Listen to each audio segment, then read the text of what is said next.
আমাৰ চনুৱে মানে আপোনালোকৰ আগত গান এটা গাব অসমীয়া গান এটা গাব আপোনালোকে সকলোৱে শুনিব দেই গানটো গোৱা চনু গোৱা অসমীয়া গানটো গোৱা কোনটো এই অসমীয়াটো বুকুৰে বুকুৰে বুকুৰে মাজতে তুমি আছাবোৰ হিৰে হিৰে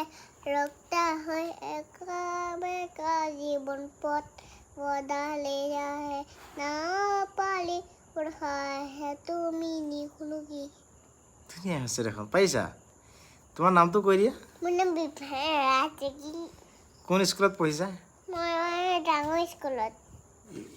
স্কুললৈ যোৱা নে নোযোৱা আকৌ যাওঁ আৰু এই গানটো যে গালা গায়কজনৰ নাম কি ধুনু ধুনু গায়কজনৰ নাম কি বিশ্বজিৎ শইকীয়া বিশ্বজিৎ শইকীয়া দিয়া তে ধন্যবাদ ন সকলোকে বাই বাই দি দিয়া আকৌ লগ পাম